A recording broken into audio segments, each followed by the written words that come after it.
Tara, samahan ninyo akong i-heal ang inner child ng aking buong pamilya. Bumiyahe kami ng 2 oras para makita ang snow resort ng Fujiten. 2 hours away siya from Edogawa City at 17 kami lahat. Napakadaming ang tao dito ngayon dahil Saturday. Pag pala pumunta kayo dito, huwag ninyong kakalimutang bilhan ng snow gloves ang mga bata. Binilhan ko kasi sila dito at napakamahal. Paano kasi yung nabili ng kapatid ko ay yung nababasa.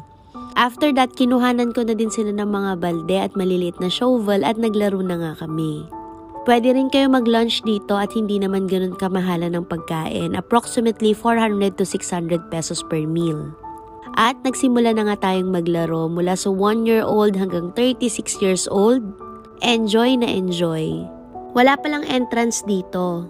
Kailangan mo lang mag-rent ng ski, habang ang mga bata naman ay pwedeng maglaro sa gilid-gilid. Kagaya ng ginawa ng lola ko at ng mga kapatid ko. Tingnan nyo naman yung lola ko, tuwang-tuwa oh. Hindi na ako masyadong nakapag-film dito guys kasi in-enjoy ko talaga yung moment kasama ng mga pamangkin ko. Sabi ko kasi habang wala pa akong anak, susulitin ko na sila.